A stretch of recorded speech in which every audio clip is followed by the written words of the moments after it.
প্রশাসনের রক্তচক্ষুকে উপেক্ষা করে জগন্নাথ বিশ্ববিদ্যালয়ের শিক্ষার্থীরা গেট ভেঙে তারা কিন্তু প্রায় 5 থেকে 6টি ব্যারিকেড ভেঙে শাহবাগে মিলিত হয়।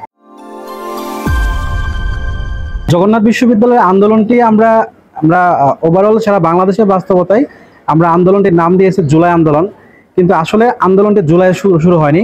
শুরুর পর্বটা আসলে জুন মাসের 5 তারিখ যখন হাইকোর্ট থেকে একটি রায় প্রদান করা হয় যে 30% মুক্তিযোদ্ধার যে কোটা সেটি আবার পুনরায় বহাল করা হচ্ছে, তখন আমাদের যে গোটা ছাত্র সমাজ একটা প্রতিবাদে ফেটে পড়ে। আপনারা অবশ্যই জানেন 2018 সালে কোটা আন্দোলন হয়েছিল এবং সেই কোটা আন্দোলনের প্রেক্ষিতে যে তৎকালীন সরকার প্রধান তিনি ওনার একটা অর্ডিন্যান্সের মাধ্যমে তিনি পুরো কোটা ব্যবস্থাটাকে বিলুপ্ত করে দিয়েছিলেন। তার প্রেক্ষিতে যখন আবার 30% কোটা 2024 সালের জুনের 5 তারিখ হাইকোর্টের মাধ্যমে এটাকে নিয়ে আসা হয়, তখন আমরা আশঙ্কা করেছিলাম এই জরাজীর্ণ দেশে লাখো লাখো ছাত্র জনতা যারা পড়াশোনা শেষ করার পরও বেকার জীবন অতিবাহিত করতেছে, সেখানে এই কোটাটা যদি আবার ফিরে আসে তাহলে আমাদের চাকরি পাওয়াটা অনেকটাই কষ্ট হয়ে যাবে। তো তারই ধারাবাহিকতা অংশ হিসেবে জগন্নাথ বিশ্ববিদ্যালয়ে আমরা সর্বপ্রথম এই আন্দোলনটি ডাক দিয়েছিলাম। এই আন্দোলনটি আমরা লাইব্রেরিতে গিয়ে আমাদের শিক্ষার্থী যারা আছে তাদেরকে এই বলে বুঝিয়েছিলাম, এমনিতেই দেশে চাকরি নেই, চাকরি হচ্ছে না, বছরের পর বছর পাশ করার পর বসে আছি, এখন এই কোটাটি যদি থাকে সেক্ষেত্রে আমাদের চাকরি পাওয়ার যেটুকু সম্ভাবনা আছে সেটুকু অনেকটা বন্ধ হয়ে যাবে। তা আমাদের এই বার্তাটুকু আমাদের লাইব্রেরির ভাইয়েরা বুঝতে পারেন এবং সেই বার্তাটুকু নিয়ে আমরা জুনের 6 তারিখ জগন্নাথ বিশ্ববিদ্যালয়ের পক্ষ থেকে সর্বপ্রথম আমরা 30 মিনিটের একটি প্রস্তুতিতে এখানে আমরা একটি বিক্ষোভ মিছিলের ডাক দিই। সেই বিক্ষোভ মিছিলটি 350 থেকে 400 শিক্ষার্থী নিয়ে আমরা জগন্নাথ বিশ্ববিদ্যালয়ের প্রধান ফটক থেকে আমরা ভিক্টোরিয়া পার্ক হয়ে আমরা প্রদক্ষিণ করি এবং জগন্নাথ বিশ্ববিদ্যালয়ের প্রধান গেটে এসে আমরা একটি সংক্ষিপ্ত সমাবেশ করি। তো একটা অবাক করা তথ্য হলো, এই যে আমরা প্রোগ্রামটি করলাম, আমরা তৎকালীন প্রক্টর মহোদয়ের কাছে গিয়েছিলাম এটা পারমিশন নেওয়ার জন্য, কারণ আমরা এই পুরো বিক্ষোভ মিছিলটা আমরা ক্যাম্পাসের বাইরে না করে ক্যাম্পাসের ভিতরে করতে চেয়েছিলাম, কিন্তু তৎকালীন প্রক্টর মহোদয় আমাদেরকে বা প্রক্টরের বডি থেকে আমাদেরকে সেই পারমিশন দেওয়া হয়নি। তো সেখানে থেকেই মূলত আমাদের যাত্রাটা শুরু। এই আন্দোলনের নেতৃত্বের কথা যদি বলি, এখানে নেতৃত্বটা আসলে একেবারে কোনো একক ব্যক্তি ডাক দিয়ে এটা করে নিয়ে আসছে ব্যাপারটা এমন ছিল না। আমি সাজ্জাদ হোসেন মুন্না এবং জসিমউদ্দিন আমাদের জগন্নাথ বিশ্ববিদ্যালয়ের রাষ্ট্রবিজ্ঞান ডিপার্টমেন্টের 11তম শিক্ষার্থী, আমরা দুজনে মূলত এই লাইব্রেরিটা আসলে নিজেরা পড়াশোনা করি এবং একই সঙ্গে এটার মেনটেনেন্স বা ছাত্র প্রতিনিধি হয়ে এটা দায়িত্ব পালন করা সে জায়গাটি আমাদের করা হয়ে থাকে। সে জায়গা থেকে লাইব্রেরিতে আমাদের একটা গ্রহণযোগ্যতা ছিল। আমরা যখন কোটা আন্দোলনটি 6 জুন ডাক দিই তখন আমাদের এই এমনিতেই এখানে একটা প্রতিনিধিত্ব বা আমাদের একটা লিড করার যে একটা প্রবণতা সেটা চলে আসে। তারপরে আমরা ঢাকা বিশ্ববিদ্যালয়ের সাথে সংহতি জ্ঞাপন করে আমরা পুরো জুন মাসে সরকারকে একটা আলটিমেটামে যাই, অর্থাৎ জুনের 30 তারিখ পর্যন্ত সরকারকে একটা সময় বা টাইম ফ্রেম বেঁধে দেয়, এর ভিতরে সরকার একটি কার্যকর উদ্যোগ গ্রহণ না করলে পরে আমরা আমাদের আন্দোলনে জুলাইয়ের 1 তারিখ থেকে আমরা লাগাতার কর্মসূচি পালন করব। তো এর ভিতরে কোরবানি ঈদ চলে আসে, আর তার প্রেক্ষিতে জুনের 6 তারিখ যখন আমরা প্রোগ্রামটি করি, তারপর সরকারের বিভিন্ন গোয়েন্দা বিভাগ থেকে আমার সঙ্গে যোগাযোগ করতে থাকে। তো শুরুর দিকে আসলে আমরা যারা লাইব্রেরিতে পড়ি একটা সরকারি চাকরির আশায় ভবিষ্যতে সরকার একটা আমলা হবে বা সরকার একটা ভালো দায়িত্বে যাবো, এই স্বপ্ন নিয়ে আসলে মধ্যবিত্ত বা নিম্ন মধ্যবিত্ত পরিবারের সন্তানরা আমরা লাইব্রেরিতে দীর্ঘদিন যাবত পড়াশোনা করি। সে জায়গা থেকে এই গোয়েন্দাদের এই তৎপরতাগুলো আমাদেরকে প্রাথমিক অবস্থায় আমাকে বিচলিত করেছে, কিন্তু সময় যত এগিয়েছে সাহস সঞ্চয় করেছি এবং এগুলোকে খুব ভালোভাবে ডিল করার সৎ সাহসটুকু আমরা অর্জন করি। জুনের 27 তারিখ থেকে আমরা মূলত লাইব্রেরিতে ক্যাম্পেইন পর্ব শুরু করি জুলাইয়ের 1 তারিখকে সামনে রেখে। আমরা 27 তারিখ আমার যেটুকু মনে আছে যে আমাদের যে লাইব্রেরির যে রুমগুলো আছে এই রুমগুলোতে আমরা একই সঙ্গে সকালে একবার বিকেলে একবার ক্যাম্পেইন করি এবং শিক্ষার্থীদেরকে আরও বেশি সম্পৃক্ত করার জন্য জুলাইতে আমাদের এই আন্দোলনটা কেন দরকার, এই কোটাটা কেন বিলুপ্ত করা দরকার, এই বিষয়গুলো আসলে বলতে থাকি। আর পুরো আয়োজনের সঙ্গে আমাদেরকে জগন্নাথ বিশ্ববিদ্যালয় সাংবাদিক সমিতি এবং জগন্নাথ বিশ্ববিদ্যালয় প্রেস ক্লাব, রিপোর্টার্স ইউনিট থেকে শুরু করে যারা ছিলেন তারা আমাদেরকে হেল্প করেছেন, বিভিন্ন ধরনের পরামর্শ দিয়েছেন। কারণ আমরা যেহেতু লাইব্রেরিতে পড়াশোনা করি, আমাদের পক্ষে আসলে এত বড় একটা মাস মুভমেন্ট দাঁড় করানোর পর্বটা কখনোই সহজ ছিল না, ওনারা আমাদের পাশে ছিলেন। তো জুনের 28 তারিখ আমার কাছে একটা কল আসে, সেটি হচ্ছে আমাদের কেন্দ্রীয় সমন্বয়ক আবু বাকের মজুমদার। এই আবু বাকের মজুমদার ঢাকা বিশ্ববিদ্যালয়ের, তিনি আমাকে ফোন করেছিলেন, ওনার সঙ্গে আমার যোগাযোগ হয় তো উনি আমাকে যেমনটা বললেন, ভাই অন্যান্য প্রতিষ্ঠানের সঙ্গে আমরা যুক্ত হতে পেরেছি, কিন্তু জগন্নাথ বিশ্ববিদ্যালয়ের সঙ্গে আমাদের এখনো যোগাযোগ করা হয়নি। আমরা জানতে পেরেছি আপনারা একটি কর্মসূচি পালন করেছিলেন এবং সেই কর্মসূচিতে এখানে আপনার একটি নেতৃত্ব ছিল। তো আমরা আপনাদের সঙ্গে আজ রাত অর্থাৎ জুনের 28 জুন রাত 12টায় ঢাকা বিশ্ববিদ্যালয়ের নেতৃত্ব জগন্নাথ বিশ্ববিদ্যালয়ের সঙ্গে একটি মিটিং করতে চান। তো আমরা তাৎক্ষণিকভাবে আমি রাজি হই এবং ওই মিটিংয়ে আমরা একটা গ্রুপ খুলি। এই গ্রুপের নামকরণ করা ছিল ঢাবি টু জবি। এই ঢাবি টু জবি বৈষম্য বিরোধী ছাত্র আন্দোলন, যদি নামটা ওইভাবে আসে নাই, কিন্তু আমরা গ্রুপে যুক্ত হই এবং সেদিন রাত 12টায় আমরা জগন্নাথ বিশ্ববিদ্যালয়ের 2 জন প্রতিনিধি খায়রুল আমান এবং আমি এই রাত 12টায় তাদের সঙ্গে মিটিংয়ে যুক্ত হই এবং সেই মিটিংয়ে আরও উপস্থিত ছিলেন নাহিদ ইসলাম, আবু বাকের মজুমদার এবং খুব সম্ভবত সার্জিস আলম, 3 জন। তো নাহিদ ইসলাম আমাদেরকে 3টি দফা উপস্থাপন করে। এই 3টি দফা উনি আরও যে বিভিন্ন প্রতিষ্ঠানগুলো আছে তাদের সঙ্গে আলোচনা করে সবার মতামতের ভিত্তিতে তারা 3 দফা এখানে নিয়ে আসছে। তো 3 দফা তিনি উপস্থাপন করেন এবং আমাদেরকে বলেন যে আমাদের জায়গা থেকে আর কোনো কিছু যুক্ত করার মতো প্রয়োজন অনুভব করি কিনা। তখন আমরা ওখানে বলি যে দেখেন, ভারতের যে কোটা ব্যবস্থা আছে, যে কোটা ব্যবস্থার মধ্যে প্রায় 52-53% মধ্যে কোটা আছে, কিন্তু ভারতে একটা চমৎকার একটা আপনার প্রয়োগগত দিক, একটা চমৎকার একটা দিক আছে, সেটি হলো ওদের কোটাটা সারা জীবন অ্যাপ্লাই করার সুযোগ নেই। তো আমাদের এখানে আমরা দেখতে পাই যে একটা কোটা একবার ব্যবহার করার পর সেটা আমরা বারবার প্রয়োগ করতে পারি। তো আমরা প্রস্তাবটা করেছিলাম যে 3 দফার সঙ্গে এটি যুক্ত করার জন্য, যে একই কোটা বারবার প্রয়োগ করার যে ব্যবস্থা সেটির জন্য উদ্যোগ করে দেওয়া হয়। পরবর্তীতে আমরা দেখলাম 1 জুলাই থেকে যে আন্দোলনটি শুরু হলো বৈষম্য বিরোধী ছাত্র আন্দোলনের ব্যানারে, সেখানে তাদের প্রস্তাব করা 3 দফা এবং আমরা যে প্রস্তাবটি করেছিলাম সেইটিও সেখানে 3 নং দফার মধ্যে অন্তর্ভুক্ত হয়। তো জগন্নাথ বিশ্ববিদ্যালয়ে আমি মনে করি আমাদের এই প্রস্তাবটা জুলাই আন্দোলনে একটা অবশ্যই আমাদের জন্য একটা ভালো বার্তা নিয়ে এসছে, যে এত বড় একটা আন্দোলন সেখানে জগন্নাথ বিশ্ববিদ্যালয়ের প্রতিনিধিত্ব যারা করছেন তারা সেখানে একটা ভূমিকা পালন করছেন নীতি নির্ধারণের জায়গায়। তারপরে আমাদের জুনের 30 তারিখ আমাদের সর্বপ্রথম কেন্দ্রীয় সংগঠক, যে আমাদের যারা জুলাই আন্দোলনটা বিভিন্ন ইউনিটে অর্গানাইজ করতেছেন, প্রত্যেক বিশ্ববিদ্যালয় থেকে একজন প্রতিনিধি করে এখানে কেন্দ্রীয় সংগঠকদের একটা গ্রুপ করা হয়। জগন্নাথ বিশ্ববিদ্যালয় থেকে আমি সেখানে প্রতিনিধিত্ব করি এবং 30 জন সন্ধ্যা 6টার দিকে আমাদের প্রায় 1 ঘন্টা 36 মিনিটের একটা মিটিং হয় এবং ওই মিটিংয়ে বিভিন্ন নেতৃবৃন্দ আজকে যারা অনেকেই পরিচিত, চট্টগ্রাম বিশ্ববিদ্যালয়ের রাফি থেকে শুরু করে নাহিদ, আবু বাকের মজুমদার, সার্জিস আলম, জগন্নাথ বিশ্ববিদ্যালয় থেকে আমি, ঢাকা কলেজ থেকে আমাদের স্নেহের ছোট ভাই আফজাল যুক্ত ছিলেন, বরিশাল বিশ্ববিদ্যালয়ের তারিক যুক্ত ছিলেন, এরকম বেশ কিছু ফেস আমরা সেদিন দেখতে পাই এবং আমরা সেখানে আমাদের মতামত রাখি। তো ওখানে বেশ কিছু বিষয় নিয়ে মতবিরোধ তৈরি হয়।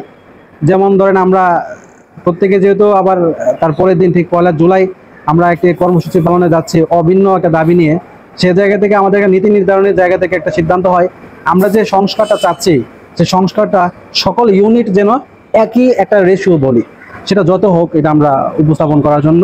তো সেখানে মতামতের পর্বে আসে। মতামতের মধ্যে ঢাকা বিশ্ববিদ্যালয় থেকে 2 জন, একজন বলেন যে 6 থেকে 8% কোটার কথা যেন আমরা মিডিয়াতে বলি, আরেকজন বলেন যে আমরা 10% কোটার কথা বলি। আমার বক্তব্য জানতে চেয়েছিল যে আমি আমার জায়গা থেকে বলেছিলাম জগন্নাথ বিশ্ববিদ্যালয়ের ফোরামের আমাদের নীতিগত সিদ্ধান্ত আমরা 4 থেকে 6% কোটার পক্ষে। তো এটা বলার কারণে আসলে কয়েকজনের সঙ্গে ওখানে আমার ভালো একটা এখানে কথা প্রতি কাউন্টার হয়। তারপরে একটা বলতে সেটা নিরসন হয় এবং কোন ধরনের সলিউশন ছাড়া আমরা 1 জুলাই কর্মসূচি পালন করতে যাই। 1 জুলাই কর্মসূচি পালন করতে গিয়ে ঢাকা বিশ্ববিদ্যালয় থেকে আমরা আমাদের যে ব্যানার, একটা অভিন্ন ব্যানার, আপনারা খেয়াল করলে দেখবেন যে 1 জুলাইয়ের যে ব্যানারটা সকল প্রতিষ্ঠানে একই ব্যানার ডিজাইন করা ছিল। এই ডিজাইনটি ওই কেন্দ্রীয় সংগঠন থেকে ঢাকা বিশ্ববিদ্যালয়ের প্যানেল তারা এই কাজটি করেছিলেন এবং অন্যান্য প্রতিষ্ঠানে এটা আমাদেরকে আপনার কি বলা হয় জিমেলের মাধ্যমে মেল করে আমাদেরকে পাঠিয়েছিলেন।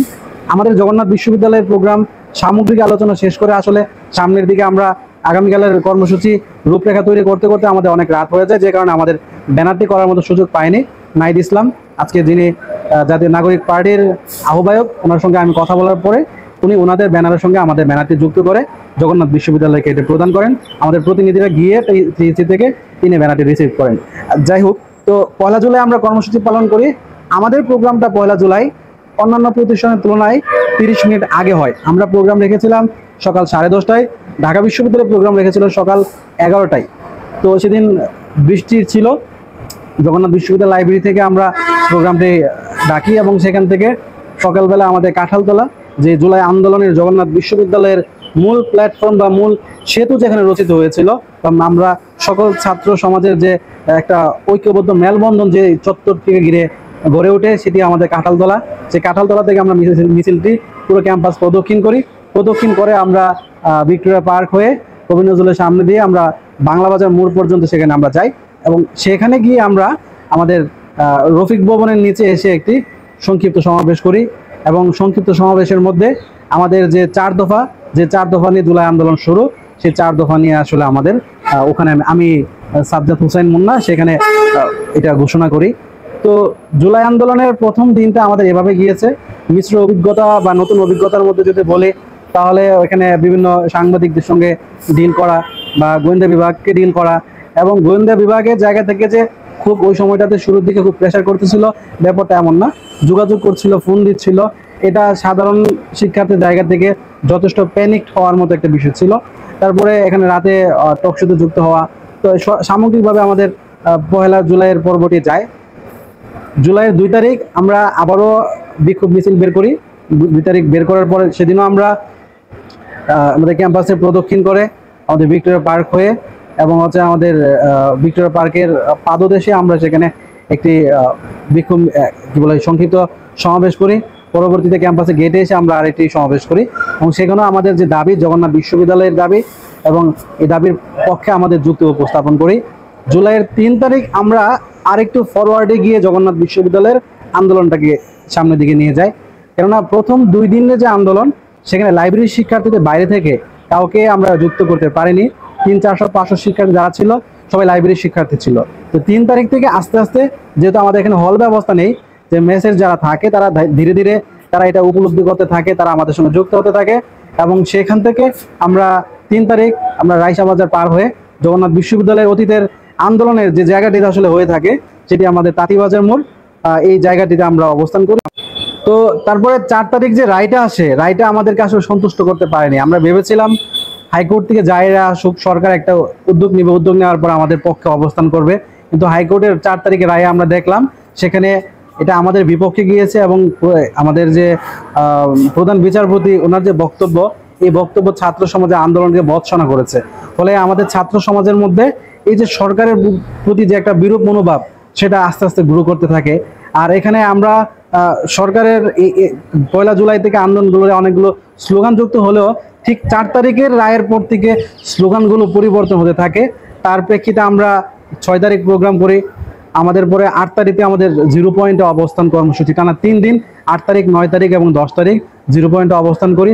0 পয়েন্টে অবস্থানের মধ্য দিয়ে জগন্নাথ বিশ্ববিদ্যালয়ের নেতৃত্বে এই কবি নজরুল এবং সোহরাওয়ার্দী কলেজকে সাথে নিয়ে এই পুরান ঢাকা কেন্দ্রিক একটা নতুন একটা আন্দোলনের মঞ্চ তৈরি করে আমরা 0 পয়েন্ট, এবং সেখানে টানা 3 দিন আমাদের কর্মসূচি চলে এবং সেখানে আমাদের হাসান আবদুল্লাহ, সার্জিস আলম ওনারা এসছেন এবং বক্তব্য দিয়ে আমাদের সাথে সংহতি জ্ঞাপন করে গেছেন। এবং পুরো ব্যাপারটা কোথায় কি হচ্ছে না হচ্ছে, এটা আমি জগন্নাথ বিশ্ববিদ্যালয়ের পক্ষ থেকে আমাদের কেন্দ্রীয় সংগঠক যে গ্রুপটি আছে, এখানে আমরা তাদেরকে এটা ডিল করি।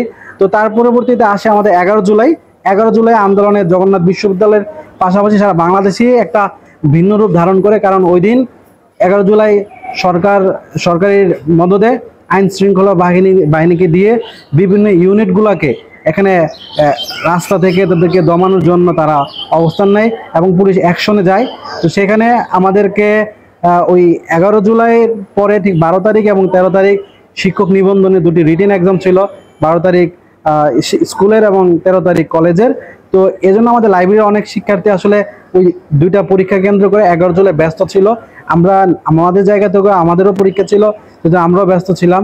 কিন্তু তার প্রেক্ষিতে বৃষ্টি এবং প্রশাসন আমাদের প্রথমত আমাদের একেবারে টপ লিডিং পয়েন্ট থেকে 2 জনকে, আমি এবং জসিমউদ্দিন, এই 2 জনকে আসলে এখানে আমাদের যে অস্থায়ী পুলিশ ফাঁড়ি, এটার ভিতরে নিয়ে আমাদের 1 ঘন্টা 50 মিনিট আমাদেরকে আবদ্ধ করে রাখে এবং সেখানে বিভিন্ন ধরনের হুমকি, ভীতি, এই বিষয়গুলো প্রদর্শন করে। তারপরে যেহেতু আমাদের 12 তারিখ রিটেনের জন্য আলোচনার ভিত্তিতে আমরা প্রোগ্রামে ছিলাম না, আমরা ওই 11 জুলাই আমরা আবার ঠিক আমাদের যে পড়ার টেবিল সেখানে ফিরে যাই। তারপরের দিন পরীক্ষা, এই কারণে পরবর্তীতে আমরা জানতে পারলাম আমাদের এখান থেকে আরো 5 জনকে নিয়ে যাওয়া হয় এবং তাদেরকে বিভিন্নভাবে ভয়ভীতি দেখানো হয়। পরবর্তীতে এখানে এক ধরনের একটা মেসাকার তৈরি হয়, যেটা আমাদের অ্যাবসেন্সে হয়েছিল। তো সেখান থেকে আমাদের জুনিয়র লেভেলে যারা আছে জগন্নাথ বিশ্ববিদ্যালয়ের পরিবারের অন্যান্য শিক্ষার্থী বা একেবারে 16, 17, 18 ব্যাচের শিক্ষার্থী, তারা একটা দারুণ একটা উদ্যোগী ভূমিকা পালন করে এবং প্রশাসন আমাদের গেটটি বন্ধ করে দেয়। প্রশাসনের রক্তচক্ষুকে উপেক্ষা করে জগন্নাথ বিশ্ববিদ্যালয়ের শিক্ষার্থীরা গেটের তালা ভেঙে গেট ভেঙে তারা কিন্তু প্রায় 5 থেকে 6টি ব্যারিকেড ভেঙে শাহবাগে মিলিত হয় এবং শাহবাগে মিলিত হওয়ার মধ্য দিয়ে 11 জুলাই জগন্নাথ বিশ্ববিদ্যালয় নিজেদেরকে একটা নতুন উচ্চতায় নিয়ে গিয়েছে। ঢাকা বিশ্ববিদ্যালয়কে যখন আবদ্ধ করে ফেলে, ঢাকা বিশ্ববিদ্যালয় যখন আর কোনো কিছু করতে পারছিল না, তাদেরকে উদ্ধারের ত্রাতা হিসেবে আবির্ভূত হয়েছিল জগন্নাথ বিশ্ববিদ্যালয়। 11 জুলাই পর্ব যখন যায়, ঠিক তখন আসে আমাদের যে 13 জুলাই আমাদের এখানে কয়েকজন কেন্দ্রীয় সংগঠকরা এখানে আসে, মিটিং করে আমাদের একটা ছোট একটা টিম করে দিয়ে যান।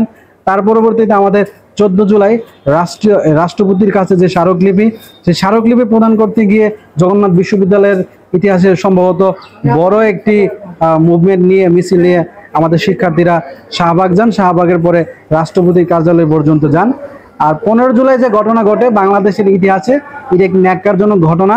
কেননা শিক্ষার্থীদের উপর যে হামলাটি হয়, তার আগে আমাদের 14 জুলাই রাতে 14 জুলাই যে তৎকালীন প্রাইম মিনিস্টার শেখ হাসিনার যে বক্তব্য উপস্থাপন করে, সেই বক্তব্য গোটা ছাত্র সমাজকে ক্ষুব্ধ করে এবং আমরা মনে করি ওনার এই বক্তব্য দেওয়ার পর কোনোভাবেই উনি সরকারের থাকার এবিলিটি রাখেন না, ওনার যে ক্রেডিবিলিটি সেটি নষ্ট করেন। তার প্রতিবাদে গিয়ে আমরা ওই দিন জগন্নাথ বিশ্ববিদ্যালয়, ঢাকা বিশ্ববিদ্যালয় এবং অন্যান্য প্রতিষ্ঠান যার যার অবস্থান থেকে রাজপথে নেমে আসি এবং স্যাটায়ার হিসেবে আমরা একটি বক্তব্য উপস্থাপন করি যে তুমি কে আমি কে, রাজাকার রাজাকার, কে বলেছে স্বৈরাচার স্বৈরাচার, আবার কোনো জায়গায় আমরা বলেছি কে বলেছে সরকার সরকার।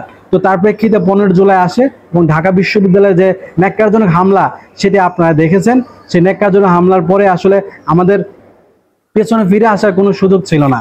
এখানে আমাদের চূড়ান্ত ফলাফলে যাওয়াটা আমাদের সময়ের দাবি ছিল এবং সেটাকে কেন্দ্র করে আমরা ধাপে ধাপে আমরা সামনের দিকে আগাই এবং 16 জুলাই আমাদের 4 জন শিক্ষার্থী গুলিবিদ্ধ হয়, যে ফেরদৌস, অনিক, তারপর সিয়াম থেকে শুরু করে নাসিম, ওরা গুলিবিদ্ধ হয়ে আহত হয়। ও একেবারেই সংকটপূর্ণ অবস্থা। এবং 19 জুলাই জগন্নাথ বিশ্ববিদ্যালয়ের সামনে লক্ষ্মীবাজারে যে গোলাগুলি হয়, তাতে করে এইখানকার যে কবি নজরুল, সোহরাওয়ার্দী মিলে প্রায় 5 জন শিক্ষার্থী গুলিবিদ্ধ হয়ে মারা যান। এবং আমরা পরবর্তীতে যে 3 তারিখ শহীদ মিনারে জগন্নাথ বিশ্ববিদ্যালয় থেকে মিছিল নিয়ে গিয়ে সংহতি জ্ঞাপন করা, এটি পুরো আমাদের 5 তারিখে ত্বরান্বিত করেছে। জগন্নাথ বিশ্ববিদ্যালয় আন্দোলন যে কোনো ন্যায্য আন্দোলনে পাশে ছিল এবং জুলাই আন্দোলনে নিজেদের সর্বোচ্চটুকু দিয়ে আমাদের জগন্নাথ বিশ্ববিদ্যালয়ের একমাত্র শহীদ ইকরামুল হক সাজিদ তার জীবন দিয়ে জগন্নাথ বিশ্ববিদ্যালয়ের ইতিহাসটি ভিন্নভাবে এই গোটা দেশের মানুষের মুক্তি, গণতন্ত্র, মুক্তি, ন্যায় বিচার, স্বস্তিদায়ক বাংলাদেশ বিনির্মাণে একটি ইতিবাচকভাবে প্রমাণ করে গিয়েছেন। আমরা মনে করি এবং বিশ্বাস করি আমরা যে স্বপ্ন নিয়ে রাজপথে এসেছিলাম, সে স্বপ্ন বাস্তবায়ন অনেকটাই বাকি। শহীদদের রক্তের প্রতি শ্রদ্ধা রেখে, জুলাই আহতদের প্রতি শ্রদ্ধা রেখে এবং রাজপথে যারা এসে নিজেদের সর্বোচ্চটুকু উজাড় করে দিয়েছে, জেলে গিয়েছে, মামলা খেয়েছে এবং আহত এবং পঙ্গুত্ব বরণ করেছে, তাদের সকলের প্রতি শ্রদ্ধা জ্ঞাপন করে আমাদের জুলাইয়ের স্বপ্নকে বাস্তবায়ন করা উচিত, আগামীর বাংলাদেশকে বিনির্মাণ করা উচিত।